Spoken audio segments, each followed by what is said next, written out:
बिस्मिल्लाहिर्रहमानिर्रहीम। अस्सलाम वालेकुम नाज़रीन, आप यूट्यूब चैनल देख रहे हैं। मैं इमरान खान हूँ। इमरान खान साहब से छुटकारा हासिल करने वाली बात जो मैंने आपको खबर दी थी उस पर हल्की हल्की तस्दीकें आना शुरू हो गई हैं। मोहम्मद ज़ुबैर साहब कहते हैं जी बरी में बैठक बहुत बड़ी थी, बड़े लोगों की, जिसमें बड़े फैसले होने थे।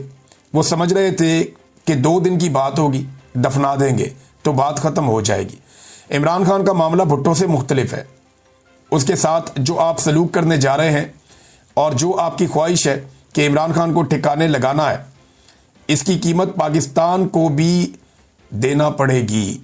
अब ये बात जो है शहबाज गिल साहब भी कर रहे थे। देखिए, सबसे बड़ा प्रॉब्लम पाकिस्तान के वो एरियाज़ हैं और पाकिस्तान के नौजवान हैं जो कंट्रोलेबल नहीं होंगे। फिर कोई भी ऐसा एडवेंचर करने से पहले, हालांकि ख्वाहिश बहुत सारे लोगों की है, उनके दिमाग में ये बात रहनी चाहिए कि खैबर पख्तूनख्वा तो कभी नहीं मानेगा, सवाल ही पैदा नहीं होता। उन्होंने बुरे हालात में अपना मैंडेट हासिल किया है और अपने मैंडेट को मनवाया, बहुत बुरे हालात में, मार्शल लॉ जैसे हालात में। तो खैबर पख्तूनख्वा के लोग तो कभी भी इसको तस्लीम नहीं करेंगे और बड़ा खौफनाक रिएक्शन आएगा। हालांकि गंडापुर साहब के तर्ज हुकूमत या इमरान खान साहब के फैसलों को ना अमल दरामद करने की वजह से कुछ वहाँ पर मकबूलियत कम PTI की ज़रूर हुई है। गंडापुर और PTI की मकबूलियत कम हो सकती है, लेकिन इमरान खान की मकबूलियत खैबर पख्तूनख्वा में कम नहीं हुई। आज भी सारे लोग उससे उम्मीद लगाकर बैठे हुए हैं, जबकि बलूचिस्तान की सूरत हाल पहले ही आपके सामने है और पंजाब में एक ऐसी तहरीक खड़ी हो जाएगी जिसे आप कभी भी संभाल नहीं पाएंगे, आपकी नस्लें याद रखेंगी। इसका नतीजा इमरान खान की बहन जो हसन नियाज़ी की वालदा हैं, नौरीन खानम साहबा, वो ये कहती हैं कि उस दिन जब मेरे बेटे पे इल्ज़ाम यही है ना उनके बेटे पे कि उसने पतलून उठाई थी फ़ौज की, उसको 10 साल सज़ा दे दी।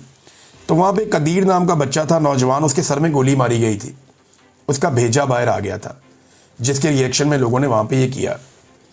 तो CCTV फुटेज क्यों गायब की गई? इसीलिए कि उसको गोली किसने मारी है। दूसरा, वो एक हमारा इस्लाम भी कहता है कि एक इंसानी जान की हुर्मत जो है वो काबे की हुर्मत से ज़्यादा है। तो एक पतलून की हुर्मत जो है वो किसी इंसानी जान से ज़्यादा कैसे हो सकती है? पतलून उठाने के जुर्म में हसन नियाज़ी जो है वो बंद है 10 साल के लिए, जबकि जिसके सर में गोली मारी गई बच्चे के, उसका कातिल आज तक कोई पता नहीं किसने मारी, क्यों मारी, और इसके अकेले के सर में गोली नहीं मारी गई। उस दिन दर्जनों लोग शहीद कर दिए गए थे और वो लोग सारे वही थे जो एहतजाज करने के लिए गए थे कंटोनमेंट्स के इलाकों में पाकिस्तान भर में। नाज़रीन, पाकिस्तान तहरीक इंसाफ ने ऑपरेशन रद्दुल मुनाफिकीन का ऐलान किया है और उन्होंने कहा जी कि अपने गिलगित बल्तिस्तान से जिन लोगों ने पाकिस्तान तहरीक इंसाफ के साथ गद्दारी की या इमरान खान साहब के साथ गद्दारी की, हमने उन सारों को निकाल दिया है पार्टी से। तो ये रद्दुल मुनाफिकीन जो है वो इमरान खान साहब वक्तन फ़वक्तन करते रहते हैं। एक पॉलिटिकल पार्टी ऐसे ही बनती है, अगर ये अमल जारी रहता है पॉलिटिकल पार्टीज़ के अंदर तो एक वक्त आएगा कि पॉलिटिक्स के अंदर जो खराबियाँ हैं वो बेहतर होना शुरू हो जाएंगी। और बाकी पॉलिटिकल पार्टीज़ को भी ये करना चाहिए कि जो लोग धोखा दें, एस्टेब्लिशमेंट के कहने पर चलें या अपनी पार्टी लीडरशिप के अहकामात की खिलाफ वर्जी करें, उनके खिलाफ एक्शन ज़रूर लिया जाए।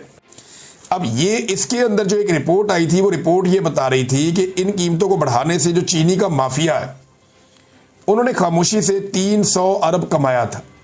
ये वही माफिया जिन्होंने चीनी एक्सपोर्ट करके भी पैसा कमाया, इंपोर्ट करके भी पैसा कमाया, चीनी को स्टोर करके भी पैसा कमाया, और ये खामोशी के साथ 200 रुपये वाला चूना कौम को लगा दिया। अब एक दफ़ा फिर माफिया बड़े आराम से खामोशी के साथ चीनी को फिर 200 रुपये तक पहुंचा रहा है। हुकूमत अभी चुप है।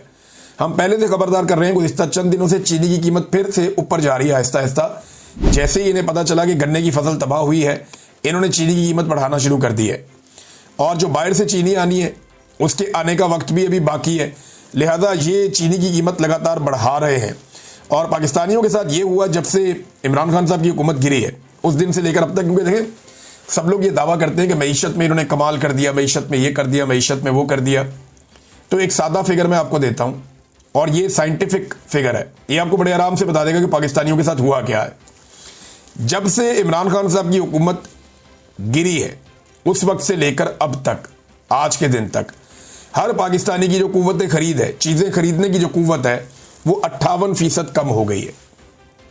यानी 5,000 के अंदर पहले जो चीज़ें आप खरीदते थे वो अब आपको उससे महंगी खरीदनी पड़ती हैं। या आप ये कह लें, जो चीज़ें पहले आप 2800 रुपये में ले आते थे अपने घर में, वो चीज़ें अब आप अपने घर लेकर आते हैं तो आपको 5,000 रुपये का नोट देना पड़ता है। इतना फ़र्क हो गया। तो कुव्वत खरीद पाकिस्तानियों की कम हो गई, वैल्यू कम हो गई, चीज़ें महंगी हो गई, और इसमें कौन सा कोई रॉकेट साइंस है। देखिए ख्वाजा आसिफ साहब क्या कह रहे हैं, ज़रा आप ये देखें ना। ख्वाजा आसिफ साहब दिन रात तारीफ करते हैं उस हाइब्रिड सिस्टम की जिससे पाकिस्तानी उकता गए हैं कि जनाब ये कौन सा सिस्टम है। ये देखें ना, ख्वाजा साहब कहते हैं कि जिस निज़ाम को मैं हाइब्रिड निज़ाम कहता हूँ, इस निज़ाम ने कमाल कर दिया है। शहबाज शरीफ और फील्ड मार्शल की क़यादत में हमने कई संगे मील अबूर किए हैं। हमने मईशत के नुक्ता नज़र से कई नामुमकिन चीज़ें करके दिखाई हैं। फ़ौज सरहदों की हिफाजत के साथ साथ बाकी मुल्क की भी आबियारी कर रही है और हमें माशी बहरान से बाहर निकाल कर ले आई है। अच्छा, ये ख्वाजा आसिफ साहब ने क्यों कहा, जरा इस पर गौर करें। क्या पाकिस्तान में कोई एक चीज़ सस्ती हुई? नहीं हुई। क्या पाकिस्तान के अंदर मईशत बेहतर हुई? नहीं हुई। कोई आदादोशुमार में ये मानने को तैयार नहीं है। क्या पाकिस्तान में माफिया ने 2 नंबरी करना बंद कर दी? आटे के ऊपर जो किया अभी इस हुकूमत ने, जिस तरह आटा महंगा होता चला जा रहा है लगातार, और आने वाले दिनों में मजीद महंगा होगा। गंदम का एक बहरान पाकिस्तान में इन्होंने खड़ा कर दिया अपनी बैड गवर्नेंस से। इन सारी चीज़ों को अगर आप इकट्ठा करके देखें तो कौन सी कामयाबी है? कोई भी नहीं। क्या पाकिस्तान में बाहर से कोई सरमायाकारी आ रही है? नहीं आ रही। यानी टोटल जो सरमायाकारी पाकिस्तानियों को गिना दी गई थी वो 100 अरब डॉलर से ज़्यादा की गिनवाई गई थी, और अभी तक पाकिस्तान में जो सरमायाकारी आई है वो 1 अरब डॉलर भी नहीं है। यानी आप अंदाज़ा करें कि जितनी इन्होंने गिनवाई उसका 1% भी पाकिस्तान में नहीं ला पाए। ज़ीरो सरमायाकारी है। पाकिस्तान छोड़ के बाहर जा रहे हैं। माशी कामयाबी कौन सी है? SIFC के बारे में कहा गया कि बड़ी कामयाबियां होंगी। कौन सी कामयाबी है? कोई कामयाबी नहीं है। आपकी एक्सपोर्ट्स जो है वो मुतासिर हो गई, कोई कामयाबी नहीं है। आपकी जो कॉस्ट ऑफ प्रोडक्शन है पाकिस्तान में बढ़ गई है, कोई कामयाबी नहीं है। तो जब आप कामयाब नहीं हो रहे तो ख्वाजा आसिफ साहब कामयाब किस बात को कह रहे हैं? वो झूठ नहीं बोल रहे। देखिए मैं आपको बताता हूं, अगर फौज या मिलिट्री एस्टेब्लिशमेंट ये अगर पूरी तरह से साथ ना देती इस हुकूमत का, तो ये हुकूमत अवाम पर कभी इतना बोझ ना डाल सकती।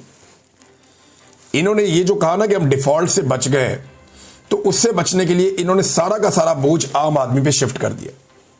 पेट्रोल 150 से उठा के 350 पे पहुंचा दिया। आटा महंगा, घी महंगा, दालें महंगी, चावल महंगे।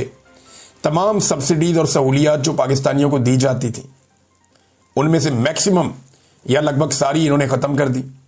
बिजली इन्होंने महंगी कर दी, गैस इन्होंने महंगी कर दी, टैक्सेस इन्होंने बढ़ा दिए। आप मोटरवे पे गाड़ी लेकर जाए आपको ज़्यादा टैक्स देना पड़ता है, डबल। हर चीज़ के अंदर इन्होंने अवाम को नचोड़ना शुरू कर दिया। ये कभी ये कर नहीं सकते थे मिलिट्री एस्टेब्लिशमेंट की मदद के बगैर। देखे ना, अगर ये खुद से करते अवाम निकल के अवाम इनको जूते मारती। अवाम कहती भी तुम कहां से आ गए हो। एक तो मिलिट्री एस्टेब्लिशमेंट ने इनको हुकूमत बनाकर दी जो गलत बनाकर दी। अगले वीलॉग में आपको बताऊंगा। अब तक के लिए इतनी, अपना ख्याल रखिएगा, अपने चैनल का भी। अल्लाह हाफ़िज़।